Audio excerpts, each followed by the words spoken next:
nous allons commencer en lisant ces deux textes qui serviront de fondation pour le message que j'aimerais vous apporter ce soir de la part du Seigneur.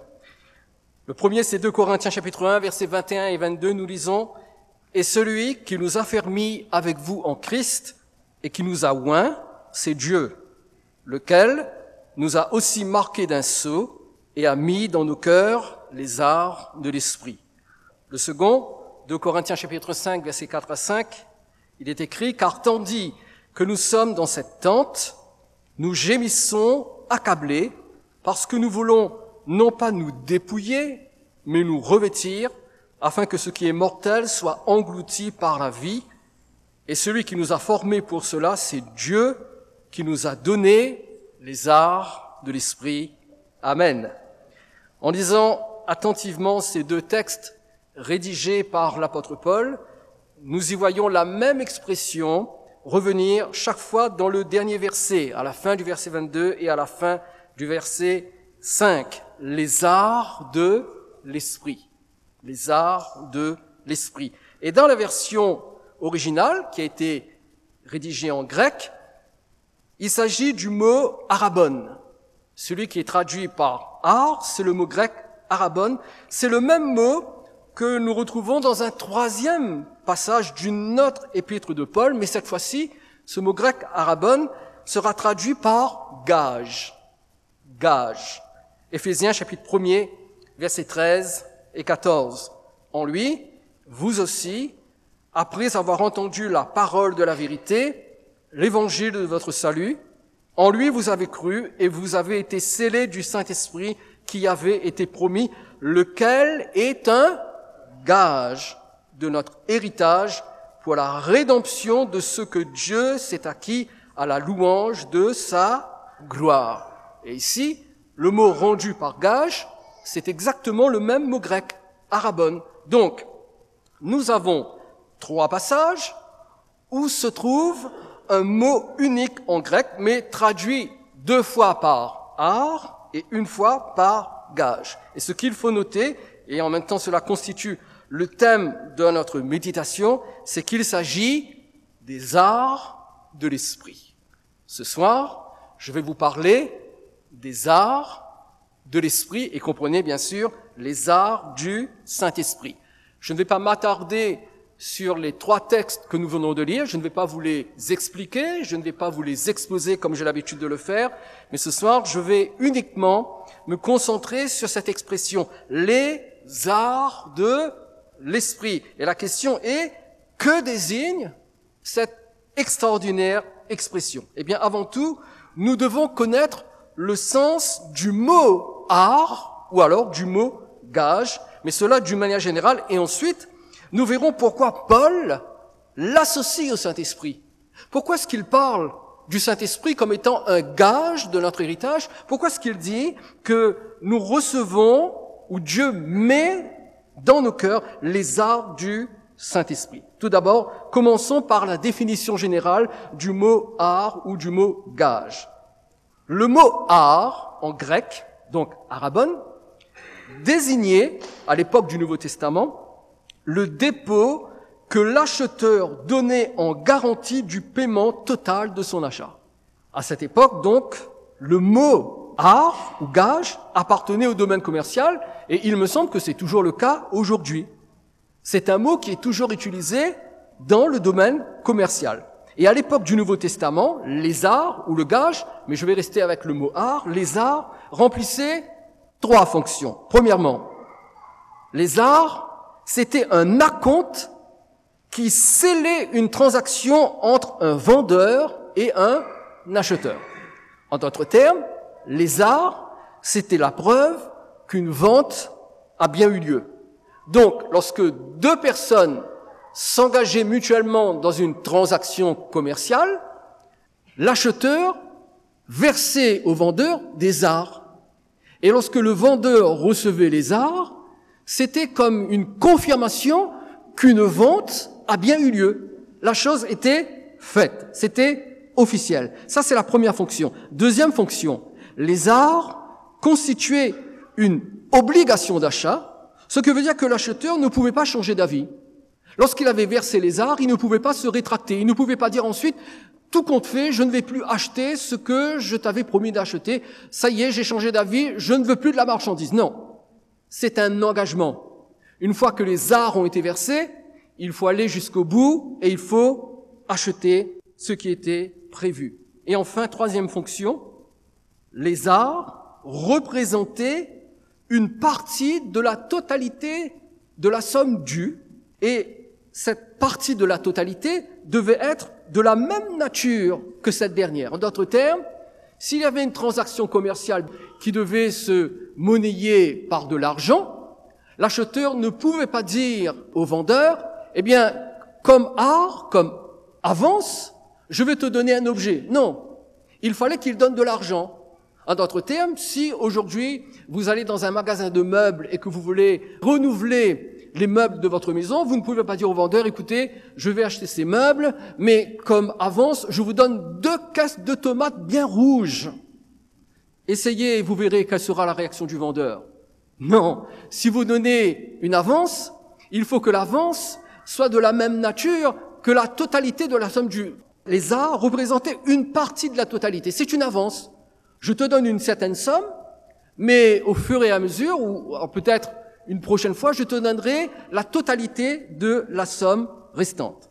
Par exemple, si vous vous rendez chez un concessionnaire pour vous acheter une voiture, parce que vous voulez faire plaisir à votre femme, ou vous voulez faire plaisir à votre mari, si c'est vous la femme qui achetez la voiture, vous voulez faire plaisir à vos enfants, et vous achetez une nouvelle voiture toute neuve, eh bien, les arts ou l'acompte que vous versez, c'est une fraction, une petite quantité du prix total, et cela, bien sûr, vous oblige à aller au bout de l'achat. Alors, je dois quand même vous donner une précision parce que je sais que, aujourd'hui, il existe une différence entre les arts et l'acompte. Selon le Code civil, si on verse un acompte, la vente ne peut pas être annulée. Par contre, si on verse des arts, la vente peut être annulée. Et le Code civil dit même que si c'est l'acheteur, le client, qui annule l'achat, eh bien, il va perdre les arts qu'il a déjà donnés au vendeur parce que le vendeur n'est pas obligé de le lui rendre. Et vous allez trouver cela dans le Code civil. Mais nous allons ce soir garder présent à l'esprit l'utilisation des arts à l'époque de Paul. Je ne vais pas me compliquer, ni vous compliquer la vie avec le mot acompte. Nous allons rester sur le mot art, les arts. La question est, pourquoi l'apôtre Paul utilise-t-il un mot si spécifique au domaine commercial pour parler de réalité spirituelle? Parce qu'il est question des arts de l'esprit. Donc nous comprenons que cela est en rapport avec une réalité spirituelle. Et pourquoi l'apôtre Paul va-t-il utiliser ce mot grec arabon qui appartient au domaine de la transaction commerciale pour parler de réalité spirituelle? Eh bien, pour le comprendre, il faut se souvenir qu'un terrible, mais alors un terrible drame, et je dirais le drame des drames, s'est produit après la création d'Adam et Ève. Même si vous n'êtes pas habitué à lire la Bible, je suppose que dans notre pays, vous avez déjà entendu parler d'Adam et Ève, qui est censé être le premier couple, non seulement qui est censé, mais qui a été le premier couple, c'est-à-dire le premier homme, la première femme. Je vais le résumer, ce drame, pour vous rapidement. L'homme a été créé à l'image de Dieu. Adam et Ève ont tous les deux été créés à l'image de Dieu, c'est-à-dire parfaits et innocents, vivant dans une glorieuse communion avec Dieu. Mais l'homme est tombé dans un piège qui lui a été tendu par Satan. L'homme a succombé à la tentation, il a mangé le fruit que Dieu lui avait interdit de manger, et en faisant ce geste, eh bien, l'homme a commis le péché. Et en péchant, l'homme a perverti sa nature, ce qui a eu une double conséquence. Première conséquence, lorsque l'homme a péché, l'homme a été séparé de la communion avec Dieu. Alors qu'il vivait dans une osmose parfaite avec son Créateur, dès qu'il a péché, dès qu'il a désobéi à Dieu, il a été immédiatement séparé de la communion avec Dieu. La Bible dit que le péché nous sépare de la gloire de Dieu. Et le péché amène la mort spirituelle dans la vie de l'être humain, c'est-à-dire le péché sépare l'homme de Dieu. Ça, c'est la première conséquence. Mais il y en a une deuxième. Non seulement l'homme a perdu sa communion avec Dieu, mais il a été enfermé, et je parle spirituellement, je ne parle pas physiquement, d'accord? Je parle d'un point de vue spirituel. L'homme a été enfermé dans un camp de prisonniers que la Bible appelle le royaume des ténèbres. Chaque être humain qui naît sur cette terre naît avec la nature du péché. Et chaque être humain qui fait son entrée dans le monde est immédiatement, automatiquement, en raison du péché d'Adam, prisonnier et enfermé dans un camp de prisonniers spirituels que la Bible appelle le royaume des ténèbres. Mais gloire à Dieu! La Bible dit que Dieu a tant aimé le monde qu'il a donné son Fils unique, afin que quiconque croit ne périsse pas dans le camp des prisonniers, mais qu'il ait la vie éternelle. Et dans son amour, Dieu a envoyé son Fils mourir à la croix. Et quand Jésus est mort à la croix, il a racheté l'homme qui était prisonnier du royaume des ténèbres. Il a racheté l'être humain qui était esclave à l'intérieur de ce camp de prisonniers spirituels que la Bible appelle le royaume des ténèbres, et il en a délivré pour l'amener dans le royaume de la lumière. Colossiens chapitre 1, versets 12 et 14 déclare « Rendez grâce au Père qui nous a rendus capables d'avoir part à l'héritage des saints dans la lumière, qui nous a délivrés de la puissance des ténèbres et nous a transportés dans le royaume du Fils de son amour, en qui nous avons la rédemption, la rémission des péchés. » Notez bien ce petit mot au verset 14. Nous avons la rédemption. C'est un mot que l'on n'utilise pas souvent dans notre vocabulaire habituel. Ce mot rédemption signifie rachat. Par qui nous avons le rachat, nous avons été rachetés. Cela signifie que par sa mort à la croix, le Christ nous a littéralement rachetés en nous délivrant du royaume des ténèbres et en nous transportant dans le royaume de la lumière. Et j'espère que vous êtes conscients de la réalité de cette expérience chez vous, si Jésus-Christ est votre Sauveur et votre Seigneur. Et voyez-vous, mes chers amis, vous et moi, si nous croyons en Jésus, nous sommes l'objet et les bénéficiaires de la transaction commerciale la plus importante de tous les temps. Et je veux parler du salut de notre âme afin d'appartenir à Dieu pour l'éternité. Quand nous naissons dans ce monde, nous appartenons à Satan. Nous sommes ses esclaves. Nous sommes enfermés dans son camp de prisonniers, dans le royaume des ténèbres. Mais dès que notre cœur s'ouvre et que Jésus y pénètre et qu'il devient notre Sauveur et notre Seigneur, nous sommes délivrés de ce camp, nous sommes transportés dans un autre camp, dans le camp de lumière de Dieu que la Bible appelle le royaume de Dieu, et nous appartenons au Seigneur pour l'éternité. Et voyez-vous, ce passage, cette délivrance, ce nouveau statut, eh bien cela se passe dès l'instant où nous croyons en Jésus et que nous l'acceptons comme Seigneur et Sauveur de notre vie. Dès cet instant précis, au moment même où vous dites « Oui, Jésus, je te donne ma vie, je te donne ma vie, je te soumets ma vie », dès cet instant où nous croyons en Jésus et où nous l'acceptons comme Sauveur et Seigneur de notre vie, dès cet instant, nous sommes sauvés de nos péchés et nous sommes prêts pour le ciel éternel. À cet instant précis, nous n'avons pas besoin de nous améliorer, nous n'avons pas besoin de nous perfectionner. À l'instant où Jésus devient notre Seigneur, nous sommes délivrés du royaume des ténèbres, délivrés du camp des prisonniers de Satan et transportés dans le camp de Dieu. Nous devenons les citoyens du royaume de Dieu et à cet instant précis, nous sommes prêts pour le ciel. Et nous pouvons aller au ciel, sauf que, même si au moment où Jésus devient notre Seigneur, nous sommes prêts pour aller au ciel, eh bien, je ne sais pas si vous l'avez remarqué, certainement vous l'avez remarqué, le Seigneur nous laisse sur cette terre. Il nous laisse sur cette terre. Et nous continuons à vivre sur cette terre dans un monde déchu et corrompu par le péché. Et je ne sais pas si vous vous en êtes rendu compte, mais tout sauvés que nous sommes, parce que notre salut est vrai, nous sommes vraiment sauvés, nous sommes vraiment prêts pour le ciel.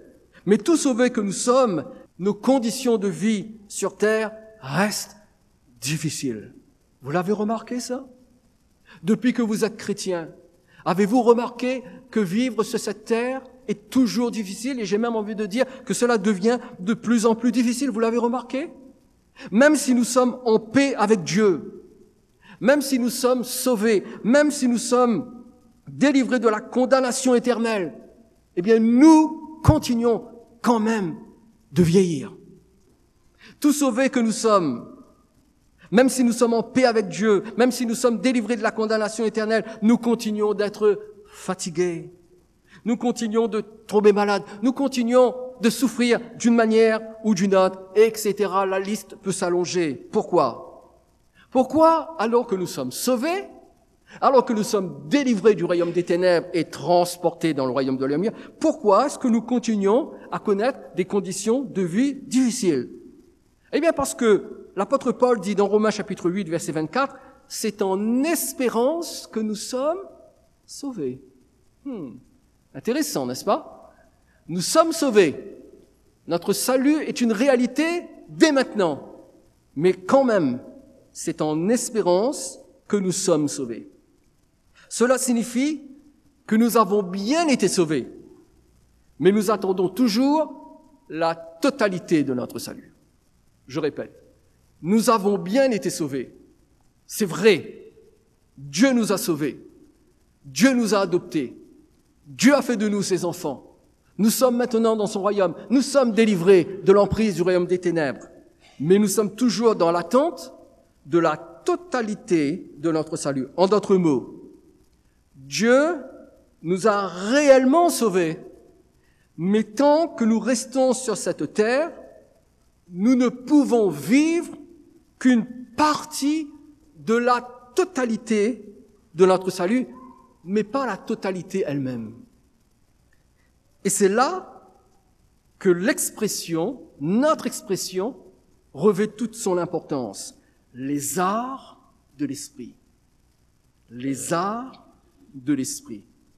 Cela signifie que le Saint-Esprit, dès aujourd'hui sur cette terre, déverse dans notre vie un acompte de ce que nous recevrons totalement au ciel.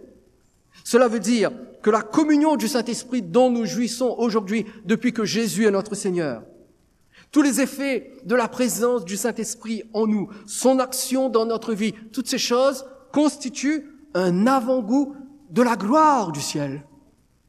Voyez-vous, Dieu nous donne un acompte de la gloire qui nous attend dans le ciel. C'est la raison pour laquelle, quand Paul parle de devenir chrétien, il dit ceux qui sont en Christ sont de nouvelles créatures.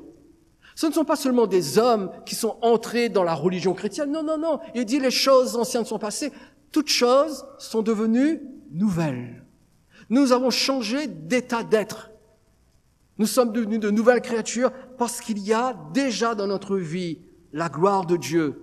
C'est un avant-goût de la gloire totale qui nous attend au ciel. Vous vous souvenez de ces 3 fonctions que remplissaient les arts dans les transactions commerciales? Eh bien, si nous les transposons dans le domaine spirituel, voilà ce que cela donne. Premièrement, le Saint-Esprit en nous. C'est la preuve que nous avons été rachetés par Dieu et qu'il demeure en nous. La transaction a été scellée, c'est fait. Nous appartenons à Dieu. 1 Jean chapitre 3 verset 24 déclare, nous connaissons qu'il demeure en nous par l'Esprit qu'il nous a donné. Alors que le Saint-Esprit vient faire sa demeure en nous et qu'il transforme nos désirs, il transforme notre orientation intérieure. Autrefois, Dieu ne nous intéressait pas, n'est-ce pas? Autrefois, la pureté, la sainteté ne nous intéressait pas. Mais depuis que Jésus est venu dans notre cœur, tout d'un coup, nous avons envie de marcher avec Dieu. Nous avons envie de purifier nos vies. Mais d'où vient cette nouvelle disposition intérieure? Cela vient du fait que le Saint-Esprit habite en nous. Et l'apôtre Jean dit, nous connaissons qu'il demeure en nous par l'Esprit qu'il nous a donné. Parce que le Saint-Esprit en nous, c'est la preuve que nous avons été rachetés par Dieu et que Dieu demeure en nous. Deuxième fonction transposée toujours dans le domaine spirituel. Le Saint-Esprit en nous signifie que Dieu ne va pas changer d'avis. Qu'il ira au bout de l'œuvre de salut en nous et pour nous.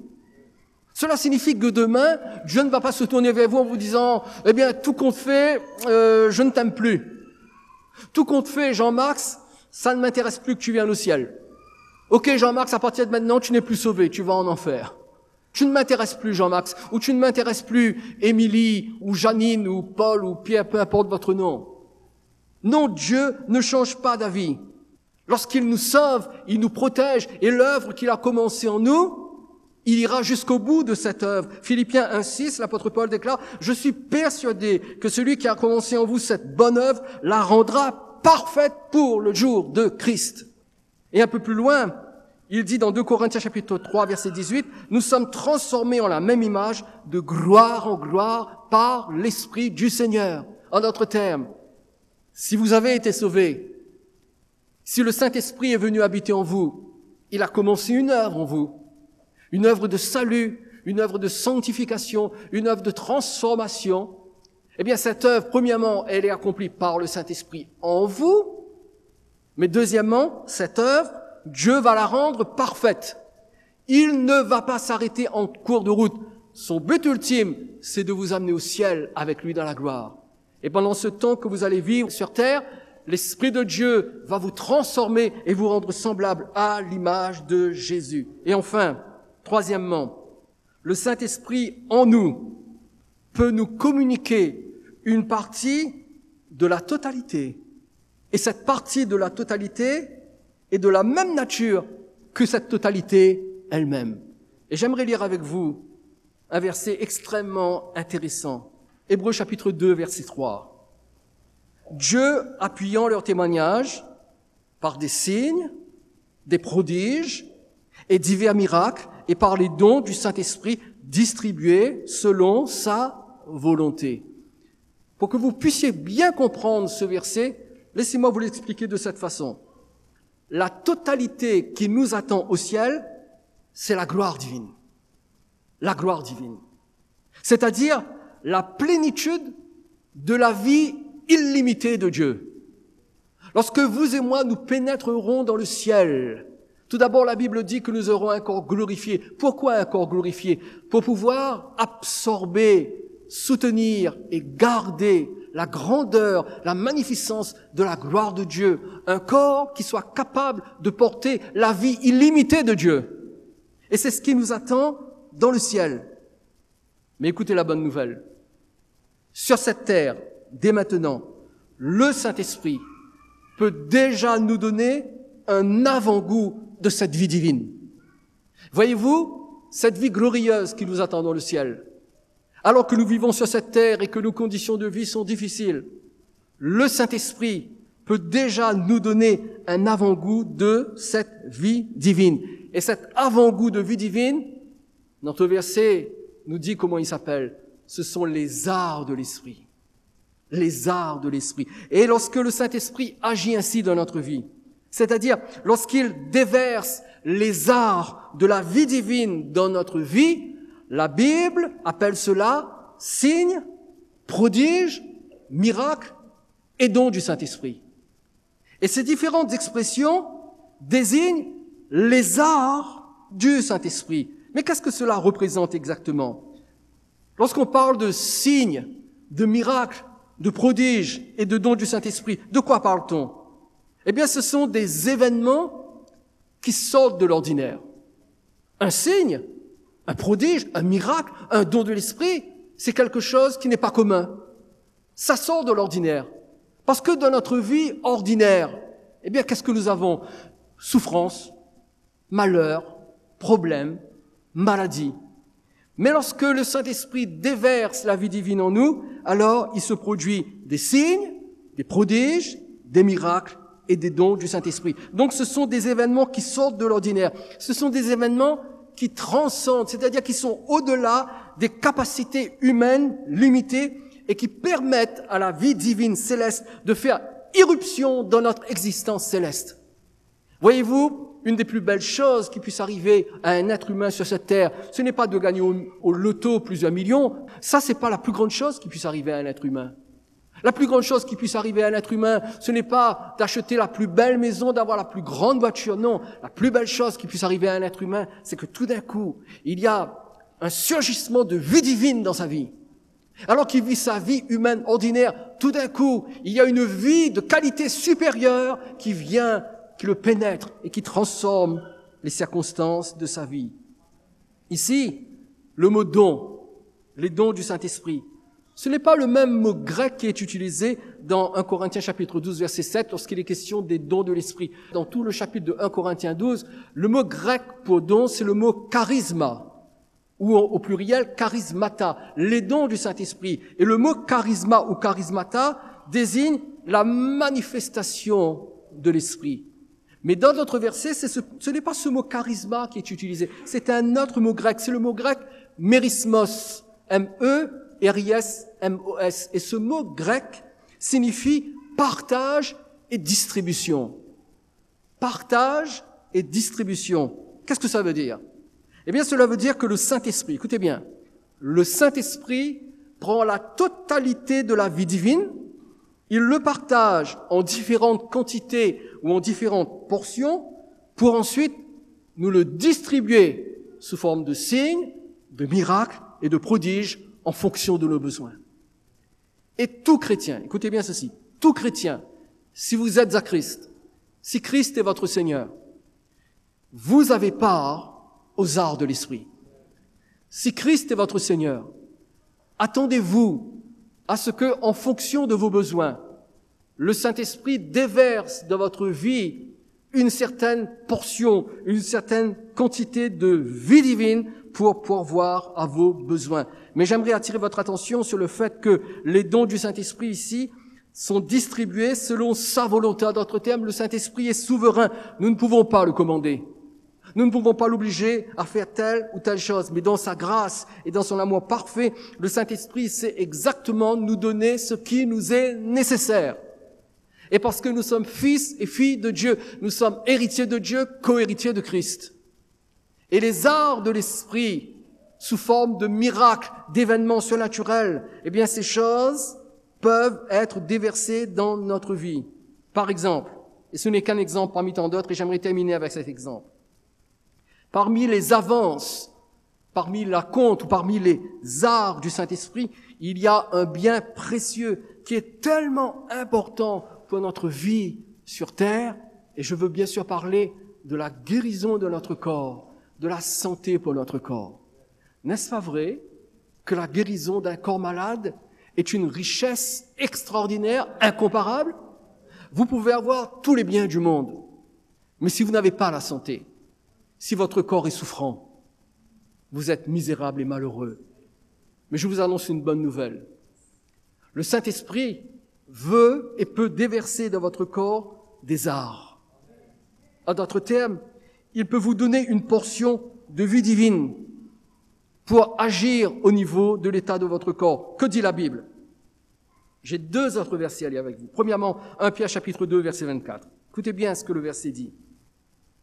Lui qui, en parlant de Jésus, lui qui a porté lui-même nos péchés en son corps sur le bois, afin que, morts au péché, nous vivions pour la justice. Arrêtons-nous un instant. Vous savez que quand Jésus est mort sur la croix, il a porté nos péchés pour que nous soyons délivrés de nos péchés. Vous le savez, ça.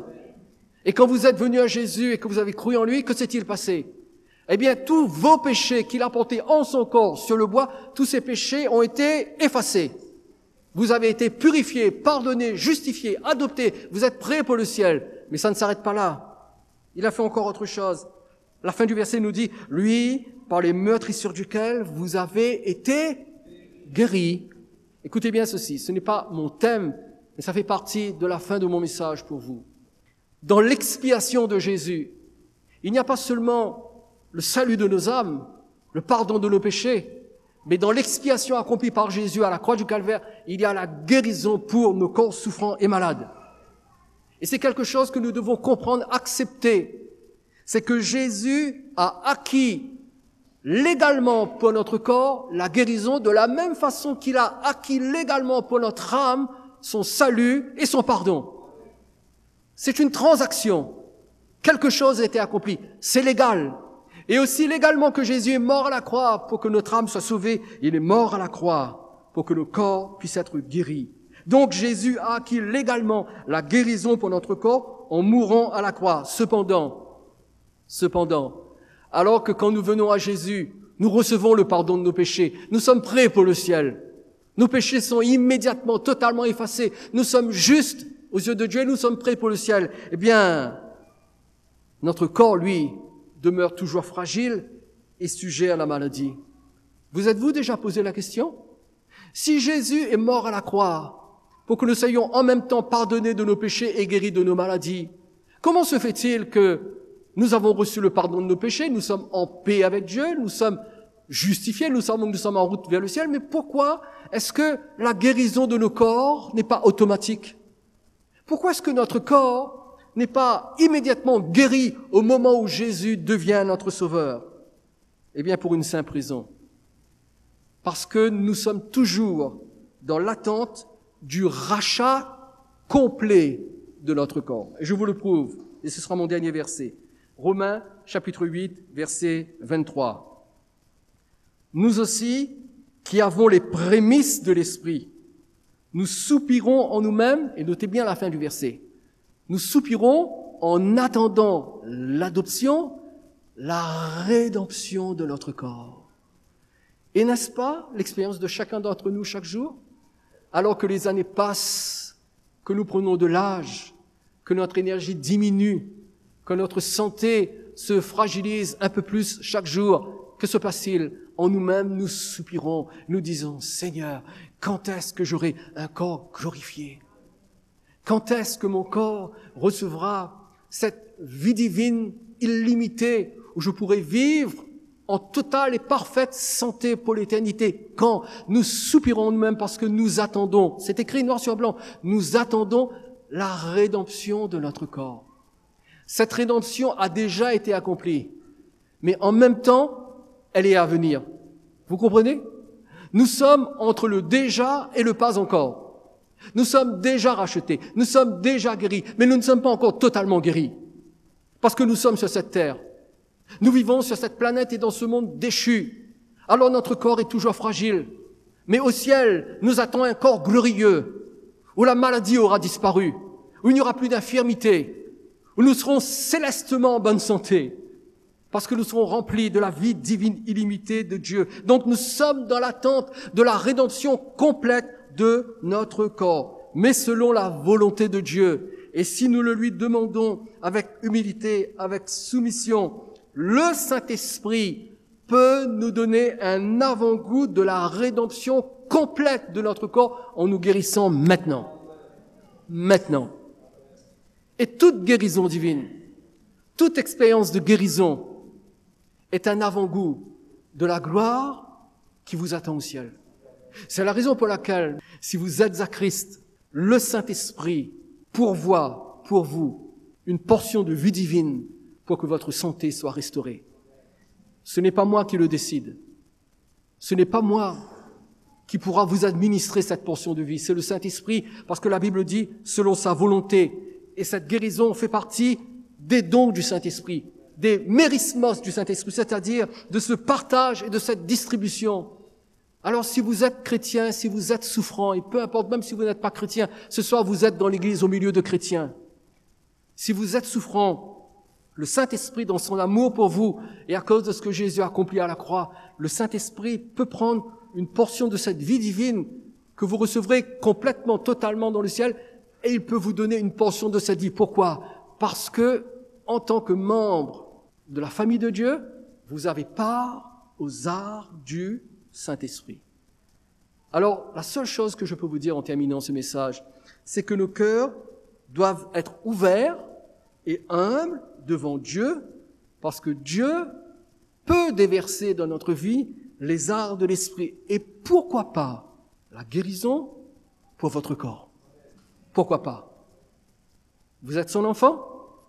Il est votre père? Quel père veut que son enfant souffre? S'il est votre père, il peut vous guérir. Et en tant que chrétien, nous avons besoin de placer notre confiance dans le prix qui a été payé à la croix.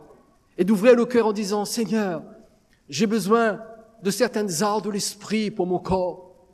J'ai besoin des arts de l'esprit. Et si vous venez humblement devant sa face comme un petit enfant et que vous vous mettez à genoux, quand je dis vous vous mettez à genoux, comprenez, ce n'est pas une obligation, mais vous vous tenez devant lui et que vous dites, Seigneur, mon corps souffre, je suis malade. Seigneur, ta parole dit que tu as déversé dans ma vie les arts de l'esprit. Seigneur, est-ce que tu me permets de te demander les arts de l'esprit pour la santé de mon corps? Tu es mon Père, et si vous lui parlez franchement, honnêtement, du plus profond de votre cœur, qui sait ce que le Père fera? Qui sait ce qu'il fera? Son cœur d'amour bondira vers vous, il sera ému, et peut-être qu'il dira au Saint-Esprit, Saint-Esprit, déverse plus de vie dans son corps, déverse plus de vie dans son être, et qu'il soit guéri. Et si vous le croyez, vous pouvez le recevoir ce soir.